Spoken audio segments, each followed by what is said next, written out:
اللہ کے ذکر سے محرومی ہے۔ دنیا کا سب سے محروم آدمی وہ نہیں ہے جسے اولاد نہ ہو، دنیا کا محروم آدمی وہ نہیں ہے جس کے پاس مال نہ ہو، دنیا کا سب سے محروم آدمی وہ نہیں ہے جس کے پاس دولت نہ ہو، بلکہ دنیا کا سب سے محروم آدمی وہ ہے جو اللہ کا ذکر نہ کرتا ہو، جو اللہ کی یاد نہ کرتا ہو۔ جو رب تبارک و تعالی کو یاد نہ کرے وہ دنیا کا سب سے بڑا محروم آدمی ہے۔ دنیا کی بڑی نعمت اللہ کا ذکر ہے، اور دنیا کا سب سے بڑا عذاب اللہ کے ذکر سے محرومی ہے۔ اور آخرت میں سب سے بڑی نعمت اللہ تعالی جنت میں جنتیوں کو بے شمار نعمتیں عطا کرے گا۔ سورہ رحمان میں ان نعمتوں کا ذکر ہے۔ بس یہ کہہ کر بندوں کو سمجھا دیا کہ ایسی نعمتیں تیار کی ہیں کہ آج تک نہ کسی آنکھ نے دیکھا ہے، نہ کسی کان نے سنا ہے، اور نہ کسی دماغ میں ان نعمتوں کا گمان آیا ہے۔ ایسی نعمتیں اللہ نے تیار کر رکھی ہے۔ لیکن جنت کی سب سے بڑی نعمت اللہ کا دیدار ہے۔ بڑی بڑی نعمتیں اللہ عطا کرے گا، کہے گا جنتیوں خوش ہو، کہے گا مولا خوش ہے، لیکن ابھی وہ مزہ نہیں آیا جس کا تو نے وعدہ کیا تھا، جب تک وہ وعدہ نہ ہو جائے۔ رب فرمائے گا کیسا وعدہ؟ تو کہا تو نے دیدار کا وعدہ کیا تھا، تیرے دیدار کے بغیر تیری جنت میں کوئی مزہ نہیں۔ ہمیں جو سب سے بڑا ثواب ملا ہے، نعمت ملی ہے، وہ صرف تیرا دیدار۔ اور جہنم میں جہنمیوں کے لیے بڑے بڑے عذاب ہوں گے۔ آپ کبھی احادیث کریمہ اٹھا کر دیکھیں، صفت الجہنم، آپ یہ ابواب اٹھا کر دیکھیں حدیث کی کتابوں میں، کیسے دردناک عذاب اللہ نے تیار کر رکھے ہیں کفار و مشرکین کے لیے، منافقین کے لیے، بے نمازیوں کے لیے، روزہ ترک کرنے والوں کے لیے، زکوٰۃ نہ دینے والوں کے لیے، غرض کے جو شراب پیتے ہیں، جوا کھیلتے ہیں، چوری کرتے ہیں، طرح کے عذاب ان کے لیے اللہ نے تیار کر رکھے ہیں۔ لیکن جہنم کا سب سے بڑا عذاب اللہ کے دیدار سے محرومی ہے۔ جہنمیوں کو سانپ کے ڈنگ سے وہ تکلیف نہیں پہنچے گی جو تکلیف اللہ کا دیدار نہ کرنے کی بنیاد پر پہنچے گی۔ جنت کی سب سے بڑی نعمت اللہ کا دیدار ہے، اور جہنم کا سب سے بڑا عذاب اللہ کے دیدار سے محرومی ہے۔ جو دنیا میں بڑی نعمت حاصل کرے گا، یعنی اللہ کو یاد کرے گا، اللہ کو راضی رکھے گا، اسے آخرت میں بھی بڑی نعمت ملے گی، یعنی اللہ کا دیدار۔ اور جو دنیا میں بڑی نعمت سے محروم رہا تو آخرت میں بھی محروم رہے گا۔ اس لیے اللہ کو یاد کریں، اللہ کی معرفت، اس کی محبت، یہی تو ایمان کی جان ہے۔ بغیر اللہ کی محبت کے ایمان ہے ہی نہیں۔ اللہ سے محبت ہو اور اللہ کا خوف ہو تبھی ایمان مکمل ہوتا ہے۔ حضرت سیدنا جنید بغدادی رضی اللہ تعالیٰ عنہ، سید الطائفہ، آپ اپنی خانقاہ میں بیٹھے ہوئے ہیں، ایک عورت آئی اور آ کے کہتی کہ حضور میرا شوہر دوسرا نکاح کرنا چاہتا ہے۔ حضرت جنید بغدادی کہتے ہیں کہ کیا تیرا شوہر مالدار ہے؟ کہا ہاں۔ کہا اس کی اور کتنی بیویاں ہیں؟ کہا کہ میں تنہا ہوں، یعنی میں اکیلی ہوں، اور بیوی نہیں ہے، لیکن وہ دوسری شادی کرنا چاہتا ہے۔ تو آپ فرماتے ہیں کہ اسے شریعت اختیار دیتی ہے، اگر وہ دوسری بیوی کا نان و نفقہ ادا کر سکتا ہے، اس کی طاقت رکھتا ہے، تو وہ دوسری شادی کر سکتا ہے۔ تو وہ عورت کہتی ہے کہ اے جنید بغدادی، اگر غیر عورت کا چہرہ دیکھنا جائز ہوتا تو میں اپنے چہرے سے نقاب ہٹاتی، تو آپ بھی دیکھ کر کہتے کہ جس کے پاس اتنی خوبصورت بیوی ہو وہ دوسری عورت کی طرف کیسے مائل ہو سکتا ہے؟ جس کے پاس اتنی خوبصورت حسین و جمیل بیوی ہو وہ دوسری شادی کی کیسے خواہش کر سکتا ہے؟ اتنا کہنا تھا کہ خواجہ جنید بغدادی نے ایک چیخ ماری اور آپ کے اوپر غشی طاری ہو گئی، کپکپاہٹ آپ کے اوپر آئی اور بے ہوش ہو گئے۔ عورت گھبرا اٹھی، جب ہوش میں آئے تو عورت کہتی ہے کہ میں نے کوئی ایسی بات تو نہیں کی ہے کہ جو آپ کو صدمے میں ڈال دے، ایسی کوئی بات نہیں کی ہے جس سے آپ کے دل کو ٹھیس پہنچے، آخر آپ بے ہوش کیسے ہو گئے؟ ابھی بھی جنید بغدادی بے خودی کے عالم میں ہے۔ آپ اسی بے خودی میں فرماتے ہیں کہ اے خاتون سن، اگر اللہ اللہ کو دیکھنا جائز ہوتا اور دنیا میں بندے اللہ کو دیکھ لیتے تو پھر کسی اور کے آگے سجدہ نہ کرتے, کسی اور کے آگے سر نہ جھکاتے. وہ جان لیتے کہ ان کا رب کتنا عظیم ہے, اس کے کمالات کتنے عظیم ہے, وہ کتنی خوبیوں کا مالک ہے. لیکن یہ جاننا تو صرف مسلمان کا حصہ ہے. اللہ کی معرفت یہ مسلمانوں کا ہی نصیبہ ہے. اعلیٰ حضرت امام اہل سنت الشاہ امام احمد رضا خان فاضل بریلوی رضی اللہ تعالیٰ عنہ نے فتاوی رضویہ کی قدیم جلد طہارت کے بیان میں ایک رسالہ آپ نے تحریر فرمایا.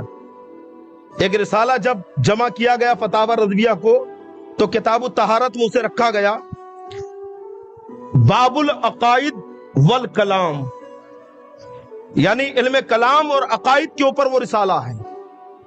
سوال ہوتا ہے کہ کفار و مشرکین اللہ کو پہچانتے ہیں یا نہیں پہچانتے؟ توجہ پوری رکھیے تبھی بات سمجھ میں آئے گی. تھوڑی سی گفتگو باریک ہے, دقیق ہے, علم کلام کے اوپر مشتمل ہے. سوال کیا ہوا اعلیٰ حضرت کی بارگاہ میں کہ کفار و مشرکین اللہ کو پہچانتے ہیں یا نہیں پہچانتے؟ تو جواب میں اعلیٰ حضرت تحریر فرماتے ہیں کہ جس نے جانا اس نے جانا, اور جس نے نہیں جانا وہ اب جان لے کہ بحمدہ تعالی اللہ کو پہچاننا صرف مسلمانوں کے لیے خاص ہے. یہ کفار چاہے کسی قسم کے ہو اللہ کو نہیں پہچانتے, اس لیے کیونکہ کفر نام ہی جہل باللہ کا ہے. اللہ سے نہ واقف رہنا اسی کا نام تو کفر ہے. اور پھر آگے اعلیٰ حضرت امام اہل سنت ایک شبہ کا اظہار کرتے ہوئے کہ اکثر ناواقف لوگ اس شبہ میں مبتلا ہو جاتے ہیں یہود و نصارہ کے تعلق سے, مجوس اور ہنود کے تعلق سے. اعلیٰ حضرت فرماتے ہیں کہ اس کا بھی جواب دیتا ہوں. وہ شبہ کیا ہے کہ یہود نصارہ توریت اور انجیل کو اللہ کا کلام مانتے ہیں, مجوسی اپنی مذہبی کتاب کو اللہ کی کتاب جانتے ہیں, آریے اگرچہ وید کو اللہ کی کتاب نہیں مانتے لیکن اللہ کی طرف سے الہام مانتے ہیں, ساری کائنات کا خدا اسی ایک کو مانتے ہیں. مشرکین عرب کہا کرتے تھے کہ ہم ان چھوٹے خداؤں کو اس لیے پوجتے ہیں کہ بڑا خدا راضی ہو جائے, یہ ہمیں اس کے قریب کر دے. اور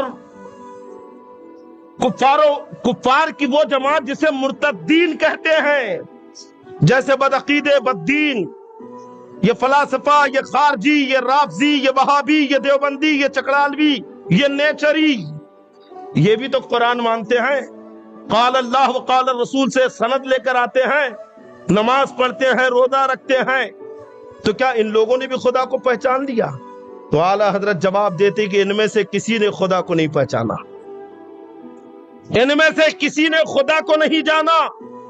اور پھر میرے امام اہل سنت سرکار اعلیٰ حضرت بڑی تفصیل سے جواب دیتے ہیں اور ایک ایک فرقے کا, مشرکین کی ایک ایک جماعت کا ذکر کرتے ہیں تفصیل سے کہ یہ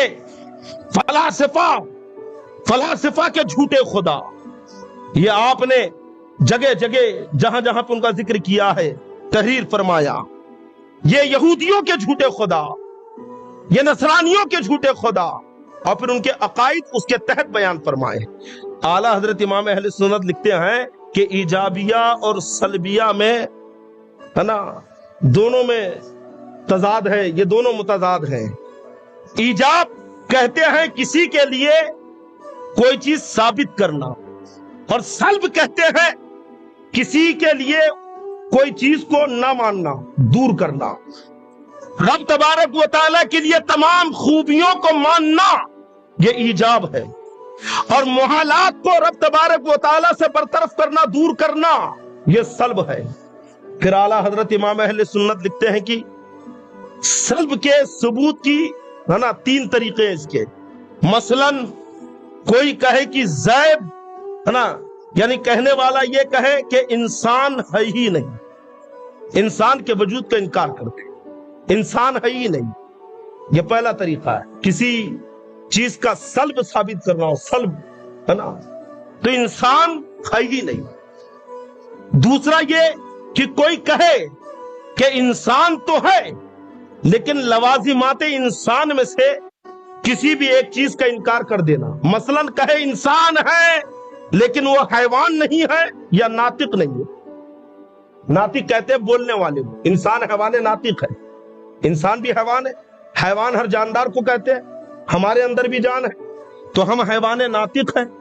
کوئی کہے کہ انسان تو ہے لیکن حیوان ناطق نہیں ہے, بول نہیں سکتا ہے, حیوان نہیں ہے. تیسرا یہ کہے کہ انسان تو ہے لیکن جو انسان کے منافی ہے اس کو اس کے لیے ثابت کرے. مثلا کہے انسان ہے لیکن وہ ناہک ہے یا ساحل ہے. ناہک کہتے ریکنے والے کو. رہکنے والے کو. ریکتا کون ہے؟ ارے بولیے نا. ڈھینچو ڈھینچو کون کرتا ہے؟ ریکنا کہتے نا. اور ہن ہناتا کون ہے؟ گھوڑا. تو ہن ہنالے والے جانور کو حیوان ساحل کہتے ہیں اور رہکنے والے جانور کو حیوان ناہک کہتے ہیں. یعنی گدھے کو حیوان ناہک کہا جاتا ہے, گھوڑے کو حیوان ساحل کہا جاتا ہے. تو اب کوئی یہ کہے کہ حیوان تو ہے لیکن انسان, یعنی انسان ہے لیکن ناہک ہے یا ساحل ہے, تو اعلیٰ حضرت فرماتے ہیں کہ تینوں نے انسان کو نہیں مانا. تینوں نے انسان کو نہیں مانا. ایک نے کہا کہ انسان ہے ہی نہیں تو مطلق انسان کا انکار کر دیا. ایک وہ ہے کہ انسان کو تو مانا لیکن اس کے لوازمات کو نہیں مانا. کہ انسان ہے لیکن ناطق نہیں ہے, بول نہیں سکتا یا حیوان نہیں ہے, تو گویا اس نے بھی انسان کو نہیں مانا. دوسرا وہ ہے جو کہتا ہے انسان تو ہے لیکن ساحل ہے یا ناہک ہے, تو اعلیٰ حضرت لکھتے ہیں کہ اس نے بھی انسان کو نہیں مانا. یہ اور بات ہے کہ جو پہلا طبقہ ہے جس نے کہا کہ انسان ہے ہی نہیں, تو یہ انسان کے انکار میں واضح ہے. دوسرا جو طبقہ ہے تو انہوں نے انسان کو کا اقرار تو کیا لیکن وہ لوازمات جو انسان کے لیے ضروری ہے انہیں نہ مان کر پورے انسان کا انکار کر دیا. پورے انسان کو اس نے نہیں مانا. تو باقی کا دو طبقہ مطلق انسان کو جھٹلانے والے کے برابر ہے. اعلیٰ حضرت امام اہل سنت فرماتے ہیں تینوں طبقے منکر ہیں.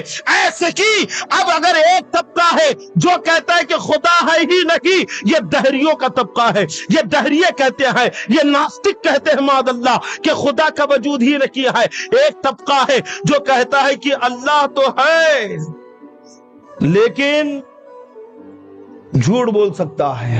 معاذ اللہ. اللہ کو اس کے تمام صفات کمالیات کے ساتھ ماننا ہے, خوبیوں کے ساتھ ماننا ہے.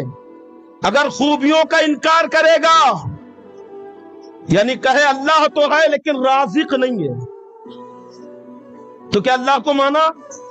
اللہ تو ہے لیکن رحیم نہیں ہے. اللہ کو مانا اللہ تو ہے لیکن غفور نہیں ہے. اللہ کو مانا. اچھا تیسرا طبقہ کہتا ہے کہ اللہ تو ہے لیکن جھوٹ بول سکتا ہے. اللہ تو ہے لیکن مجبور ہے. معاذ اللہ. تو کیا اس نے خدا کو مانا؟ یہی تو حضرت سمجھانا چاہتے ہیں کہ صرف اللہ کا نام لینے سے اللہ کو نہیں پہچانا, صرف نماز پڑھنے سے اللہ کو نہیں پہچانا, صرف داڑھی رکھنے سے اللہ کو نہیں پہچانا, صرف ٹوپی پہننے سے اللہ کو نہیں پہچانا, بلکہ اللہ کی پہچان تو اس وقت ہوتی ہے جبکہ تمام خوبیوں کے ساتھ اسے مانے اور تمام محالات کو اس سے دور جانے. زندہ باد زندہ باد. تبھی اللہ کی معرفت مکمل حاصل ہوگی. اور پھر لکھتے ہیں کہ فلاسفہ کے جھوٹے خدا. تو فلاسفہ یہ عقیدہ رکھتے ہیں کہ اللہ صرف عقل اول کا خالق ہے, باقی کسی چیز پر قادر نہیں. معاذ اللہ. آسمان اس نے نہیں بنایا بلکہ عقل نے بنایا. اللہ تعالیٰ کسی کو معدوم ہونے کے بعد دوبارہ تیار نہیں کر سکتا. مثلا یہ کوئی مر گیا, مٹ گیا, کھپ گیا, تو اللہ تعالیٰ اسے دوبارہ بنا نہیں سکتا. تو یہ کفر ہے کہ نہیں؟ اللہ کی قدرت کا انکار ہے کہ نہیں؟ اعلیٰ حضرت فرماتے ہیں کہ کیا انہوں نے اللہ کو جانا؟ حاشا للہ. فرماتے ہیں ہرگز نہیں, انہوں نے اللہ کو نہیں جانا. اور پھر اعلیٰ حضرت نیچریوں کا عقیدہ بیان کرتے ہوئے لکھتے ہیں کہ نیچریوں کا جھوٹا خدا, یعنی نیچری اسے خدا مانتے ہیں کہ جس نے قرآن کے اندر آیتیں تو اتاری قیامت کا ذکر کیا، جنت و جہنم کا ذکر کیا، اپنی نعمتوں کا ذکر کیا، تبیانا لکل شیء، ساری چیزوں کا بیان کہہ دیا، لیکن نیچری کہتے ہیں کہ یہ اس خدا کا کلام ہے کہ جو مطلق قدرت نہیں رکھتا ہے، یہ کہانی اور قصے کی طرح ہے معاذ اللہ، اور یہ سب جھوٹ ہے، حقیقت کچھ نہیں ہے معاذ اللہ۔ نیچریوں نے اللہ کے کلام کو جھٹلایا تو گویا اعلیٰ حضرت لکھتے ہیں کہ ایسے کو خدا مانتے ہیں جو جھوٹ کہہ سکتا ہے، جو قدرت نہیں رکھتا ہے۔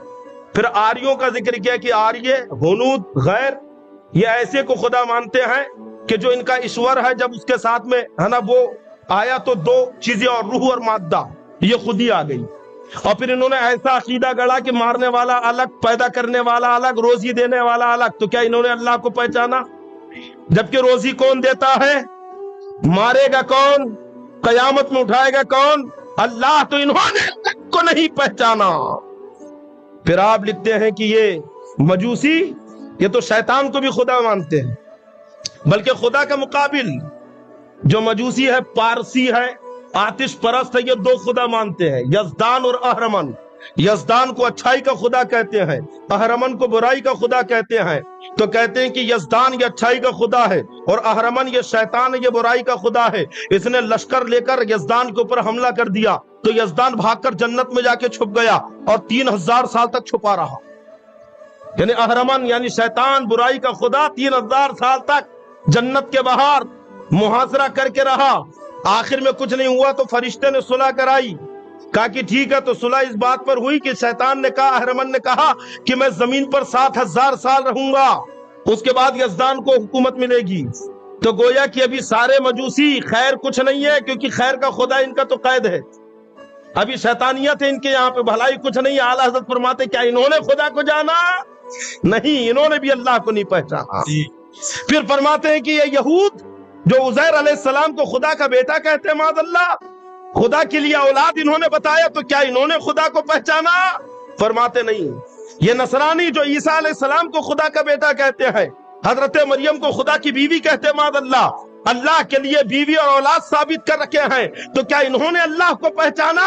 تو فرماتے ہرگز نہیں، یہودیوں نے، نصرانیوں نے اللہ کو نہیں پہچانا۔ اور پھر کہتے ہیں کہ یہ بدعقیدے، یہ بددین، یہ دیا بنا وہابیہ، جنہوں نے اپنی کتاب میں لکھا ہے کہ اللہ معاذ اللہ جھوٹ بول سکتا ہے، اور نہ جانے کیا کیا خرافات فتاوی رشیدیہ کے اندر آپ اٹھا کے دیکھ لیں، براہین قاطعیہ کے اندر دیکھ لیں، حفظ الایمان میں آپ دیکھ لیں، صراط مستقیم اور تقویت الایمان میں دیکھیں کیسے کیسے کفری عقائد لکھے ہیں۔ تو کیا انہوں نے اللہ کو پہچانا؟ فرماتے ہرگز نہیں، انہوں نے تو جھوٹ جو اللہ کے لیے محال ہے اللہ سے منسلک کر دیا، ملا دیا معاذ اللہ، انہوں نے اللہ کو نہیں پہچانا۔ اور پھر لکھتے ہیں کہ یہ غیر مقلد، انہوں نے اللہ کو جانا؟ معاذ اللہ نہیں، کیونکہ یہ تو اللہ کے لیے جسم مانتے ہیں۔ یہ کہتے ہیں کہ جتنا بڑا عرش ہے اتنا ہی بڑا اللہ بھی ہے، اور اللہ عرش کے اوپر بیٹھا ہے معاذ اللہ۔ تو کیا انہوں نے اللہ کو جانا؟ اعلیٰ حضرت لکھتے ہیں کہ نہیں، نہ بدعقیدوں نے اللہ کو پہچانا، نہ وہابیوں نے اللہ کو پہچانا، نہ چکرانیوں نے اللہ کو پہچانا، نہ نیچریوں نے اللہ کو پہچانا، نہ یہودیوں نے اللہ کو پہچانا، نہ مجوسیوں نے اللہ کو پہچانا، نہ آریوں نے اللہ کو پہچانا، نہ فلاسفہ کو اللہ نے، نہ فلاسفہ نے اللہ کو پہچانا۔ اگر اللہ کو پہچانا ہے تو قسم خدا کی اس جماعت نے پہچانا ہے جس کے ہاتھ میں صدیق اکبر کا دامن ہے، جس کے میں کا دامن ہے، میں غریب نواز کا دامن ہے، جس کے ہاتھ میں اللہ والوں کا دامن ہے، اس کے جماعت اہل سنت ہے۔ تکبیر، نعرہ رسالت، مسلک اعلی حضرت حضور امین شریعت اکیڈمی، نواز نواز۔ واہ، رب تبارک و تعالیٰ کی توحید کے تعلق سے جو عقیدہ ہم اہل سنت والجماعت کا ہے، کھڑے ہو جائے کوئی فرقے والا، الحمدللہ ہم ثابت کر دیں گے، بے شک، اور اس کے عقیدہ توحید کی خامیاں بھی اس کے سامنے بیان کر دیں گے کہ رب کے بارے میں ایسا عقیدہ رکھتا ہے معاذ اللہ، رب کے بارے میں یہ نظریہ رکھتا ہے معاذ اللہ۔ جیسا کہ رافضی کہتے ہیں کہ اللہ وہ ہے جس نے قرآن اتارا لیکن حفاظت کا وعدہ کر کے حفاظت نہیں کیا، عثمان نے قرآن کو بدل دیا۔ وہ کہتے ہیں کہ خدا وہ ہے جس نے امام حسین کو میدان کربلا میں کٹوا دیا اور بچا بھی نہیں پایا۔ معاذ اللہ. خدا کو معذور کہتے ہیں, خدا کو مجبور کہتے ہیں. یہ تو جو خدا کو مجبور جانے وہ کافر ہے, جو خدا کو بے علم کہے وہ کافر ہے. معاذ اللہ. سمجھ گئے؟ تو بڑا زبردست اعلیٰ حضرت علم کلام کے اوپر یہاں پہ کلام فرمایا ہے, اور عقائد اہل سنت کو واضح کر کے سامنے رکھ دیا ہے کہ سنی مسلمان ہے جس نے اللہ کو پہچانا ہے, اور قسم خدا کی سنی مسلمان وہ ہے جو اللہ کی معرفت دل میں رکھتا ہے. اب یہی معرفت والا اگر سجدے کرے تو اس کے سجدے اس کے لیے معراج ہے. زبان اللہ کے ذکر میں کھولے تو قسم خدا کی یہ ذکر اسے قیامت کے دن اعلیٰ درجات پر فائز کر دے گا. سارے فوائد اہل سنت والجماعت کے لیے ہیں کیونکہ انہوں نے اللہ کو پہچانا, انہوں نے اللہ کو جانا. اہل سنت والجماعت کے پاس اللہ کی سچی اور حقیقی معرفت ہے. رب تبارک و تعالیٰ نے پوری کائنات کو اپنی معرفت کا ذریعہ بنا دیا ہے. کائنات کی جس چیز کو دیکھو اللہ کی معرفت حاصل ہو جائے گی. رب تبارک و تعالیٰ نے آسمان میں زمین میں اپنی نشانیاں بکھیر دی ہیں تاکہ تم اللہ کو جان لو, اس کی قدرت کو پہچان لو. خود فرماتا ہے اِنَّ فِي خَلْقِ السَّمَاوَاتِ وَالْأَرْضِ وَاخْتِلَافِ اللَّيْلِ وَالنَّهَارِ لَآيَاتٍ لِأُولِي الْأَلْبَابِ. اللہ نے زمین و آسمان کی پیدائش میں اور دن اور رات کی تبدیلی میں عقل والوں کے لیے نشانیاں رکھی ہیں تاکہ وہ زمین و آسمان میں غور کرے, وہ دن اور رات کی تبدیلی میں غور کرے اور اللہ کی نشانیاں تلاش کرے اور ان نشانیوں کے ذریعے اللہ کو پہچان لے, ان نشانیوں کے ذریعے اللہ کو جان لے. ہم نے تو صرف قرآن کی یہ عبارت پڑھی, ترجمہ بھی نہ پڑھا, معنی بھی نہ سمجھا, مفہوم بھی نہ جانا, اور پڑھا بھی کب جب ابا کا انتقال ہو گیا یا رمضان شریف کا مہینہ آیا. اور بہت سے تو ایسے ہیں جو ریڈی میڈ کام کرتے, خود بھی نہیں پڑھتے ہیں. امام صاحب کچھ قرآن شریف پڑھے ہوئے رکھے ہیں کیا؟ کہا کیوں؟ کہ ابا کا انتقال ہو گیا. امام صاحب نے بھی کہا کہ ہاں 4 قرآن شریف ہے, کہ بخش دو. ہوتا ہے کہ نہیں؟ ابا تمہارے لیکن بخش رہے ہیں مسجد کے امام صاحب. اچھا زیادہ ہی اگر بیزی رہا, اولاد کو فرصت نہیں, کمانے سے فرصت نہیں, دکانداری سے فرصت نہیں, اور اگر تھوڑی بہت فرصت مل بھی جائے تو موبائل سے فرصت نہیں. دن میں دکان پہ کام کر رہے, رات میں موبائل میں کام کر رہے, ڈے نائٹ ڈیوٹی چالو ہے. تو بھیا ابا کے لیے کب وقت نکالو گے جو قبر کے اندر حسرت بھری نگاہوں سے, حسرت بھری آرزو لے کے پڑھیں کہ میرا بیٹا آئے گا سورہ فاتحہ پڑھ کے بخش دے گا, میرا بیٹا آئے گا سورہ اخلاص پڑھ کے میرے لیے ایصال ثواب کر دے گا. کب ان کے لیے وقت نکالو گے؟ قرآن شریف ہمارے ہاں کھلتا بھی ہے تو میت کے موقع پر, چہلم میں یا رمضان شریف میں, لیکن دوسری قوموں نے جب قرآن کے اس پیغام کو دیکھا, اِنَّ فِي خَلْقِ السَّمَاوَاتِ وَالْأَرْضِ وَاخْتِلَافِ اللَّيْلِ وَالنَّهَارِ, اللہ نے زمین و آسمان کی تبدیلی میں نشانیاں رکھی ہے. تو غور کرنے والوں نے جب فضاؤں میں دیکھا کیا کیا نشانیاں ہیں, تو ہواؤں میں راکٹ اڑا دیا, ہواؤں میں فضاؤں میں طیارے اڑا دیے, ہواؤں میں بہتی ہوئی ترنگوں کو قبضوں میں کر کے ایک دوسرے کے لیے پیغام رسانی کا ذریعہ بنا لیا, ہواؤں میں پھیلی ہوئی شعاعوں کو قبضے میں لے کر موبائل فون چالو کر لیا. اور یہی قوم جب زمین کی طرف متوجہ ہوئی ہے کہ آخر اللہ نے زمین میں کیا خزانے رکھے ہیں تو ڈھونڈ کے نکالا ہے, تو زمین سے لوہا نکال رکھے ہیں, تانبا نکال رکھے ہیں, سونا نکال رکھے ہیں, ساری چیزیں زمین سے نکالی کیونکہ ہر چیز کی حقیقت زمین ہے. اللہ نے ہر چیز کی حقیقت کسے بنایا ہے؟ دنیا کی کوئی چیز ایسی نہیں جو زمین سے نہ آئی, ہر چیز زمین سے آئی. یہ صوفہ زمین سے آیا ہے, غور کر لینا پیچھے جا کر. یہ مائک زمین سے آیا ہے. ارے لوہا کہاں سے نکلا ہے؟ مٹی سے, اور اسی لوہے سے مائک بنا. یہ وائر یہ زمین سے آیا. یہ مکان, یہ پنکھے سب زمین سے آئے. آپ زمین سے آئے. منہا خلقناکم. جی ارے اللہ نے ہمیں زمین سے پیدا کیا ہے کہ نہیں؟ کیسے پیدا کیا؟ تفسیر نعیمی میں میں نے بڑی اچھی وضاحت پڑھی ہے کہ زمین کے اندر دانا ڈالا گیا, دانا نکلا. ارے زمین میں دانا گیا, پودا نکلا, پودے سے ہے نا وہ پختہ ہو گیا, دانا پکا, دانا پک کے چکی میں گیا, پس کے روٹی بنی, روٹی آدمی کے پیٹ میں گئی, پیٹ میں جب روٹی گئی تو روٹی سے خون بنا, خون سے نطفہ منی بنی, منی سے آدمی بنا. ارے منی خون سے بنی, آدمی منی سے بنا. رب خود فرماتا افرأیتم ما تمنون انتم تخلقونہ ام نحن الخالقون.